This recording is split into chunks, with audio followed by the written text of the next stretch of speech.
Here's something uncomfortable. The people who are most confident they're the smartest in the room are statistically the least likely to actually be right about that. And the people who genuinely are sharp, they're usually the ones quietly wondering if they know enough. That gap between how intelligent someone thinks they are and how intelligent they actually are has a name in psychology. And more importantly, it has signs. Specific, recognizable, everyday habits that quietly reveal someone is running on the feeling of intelligence rather than the real thing. Now, before you click away thinking this isn't about you, stay for a second. Because the tricky thing about this topic is that almost everyone assumes they're on the right side of it. That's kind of the whole point. So let's actually look at the signs together, and let's be honest with ourselves while we do it. The first sign is that you talk more than you listen, and you call it being engaged. There's a version of participation that looks like enthusiasm but is really just the need to be heard. You know the person in a conversation who finishes your sentence, jumps to their point before you finished yours, and seems to be listening but is really just waiting for their turn to speak? Sometimes that person is us. Real intelligence is deeply curious. It asks questions. It sits with someone else's perspective long enough to actually absorb it.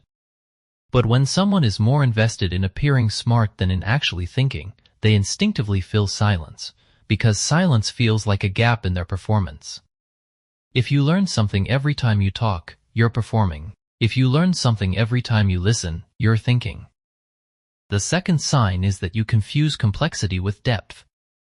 This one is subtle. It's the habit of using complicated language, long explanations, or jargon-heavy answers to make something sound more impressive than it is.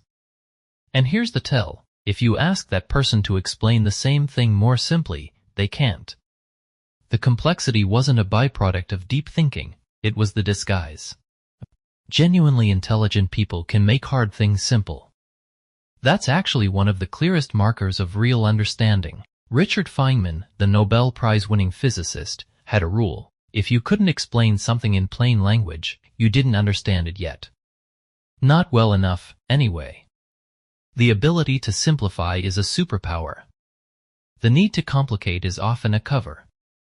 The next time someone explains something to you in a way that makes you feel confused and slightly stupid, ask yourself whether they're being sophisticated, or whether they just don't understand it well enough to make it clear. The third sign is that you're allergic to being wrong. Not uncomfortable with it, allergic. There's a difference. Most people don't love being wrong. That's normal. But for some people, being wrong isn't an update, it's a threat. It hits somewhere identity level, like a small collapse. So they defend the original position. They reframe the argument. They find reasons why they were actually right but just misunderstood. They'll do almost anything except say, you know what, I hadn't thought of it that way. You might be right. Psychologists call this belief perseverance, the tendency to hold on to a belief even after it's been contradicted by new information. And it's most intense in people who have tied their self-worth to being smart. Because if being right is who you are, then being wrong is who you aren't. And that's terrifying. But here's the truth, changing your mind is not weakness. It's what thinking actually looks like. Smart people change their minds regularly.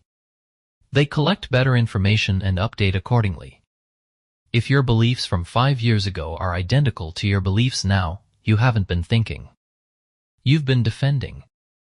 The fourth sign is that you dismiss what you don't understand instead of getting curious about it.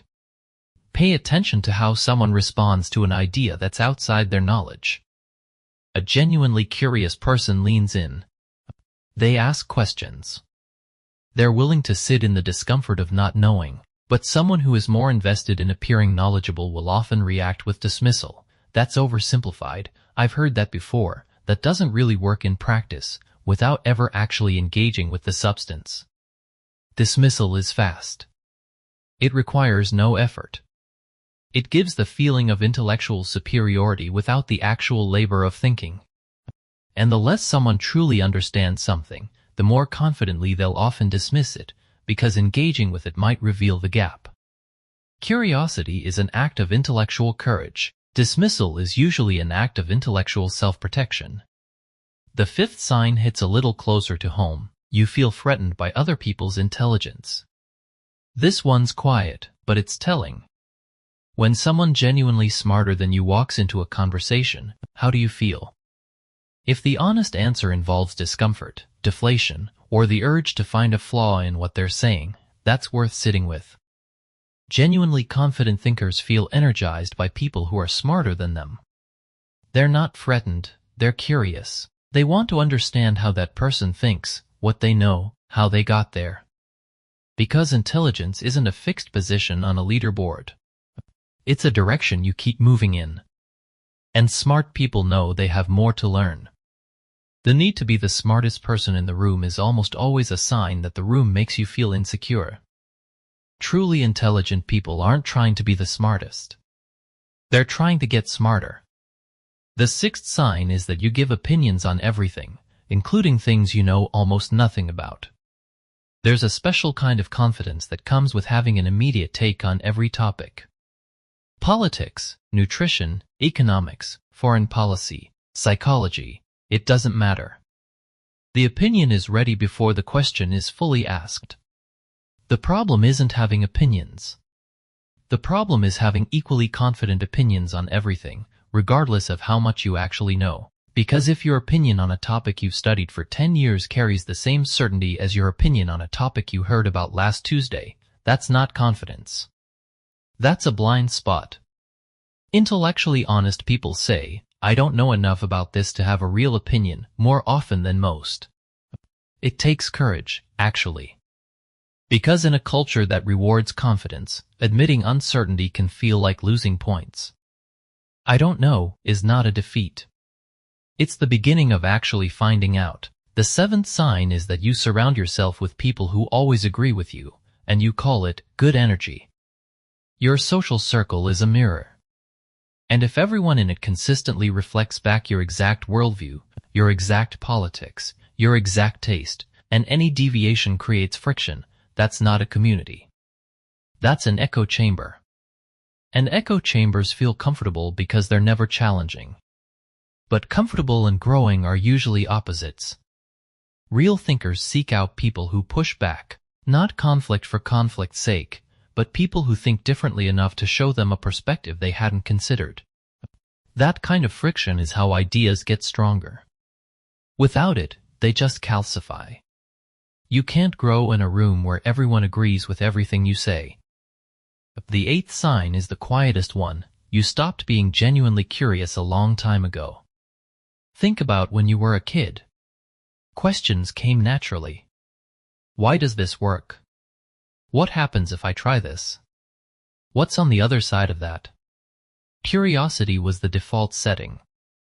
But somewhere along the way, for a lot of people, it gets replaced by something else, the performance of already knowing. The look of someone who has figured things out. The comfort of certainty. Real intelligence stays curious. It doesn't arrive somewhere and stop asking questions. It just gets better at asking them. And if the last time you genuinely changed your mind, discovered something that truly surprised you, or had to admit you were wrong feels like a long time ago, that's probably worth noticing. So here's what I want to leave you with. None of these signs make someone a bad person. Most of them are just protective habits, ways the mind tries to feel safe and significant in a world where intelligence is treated like currency. They develop quietly, over years, and they're often invisible from the inside. The fact that you watched this all the way through, that you were willing to look, already says something about you. Because the people this video is really about usually clicked off at the title. The smartest thing a person can do is stay honest about what they don't know. And the bravest thing is to keep learning anyway. If one of these signs landed somewhere uncomfortable for you, that discomfort is information. It's not a verdict. It's an invitation to look more closely at something. And that's what actual thinking feels like. If you recognized yourself in any of these, drop it in the comments. And if someone came to mind while you were watching, maybe send this their way. Gently.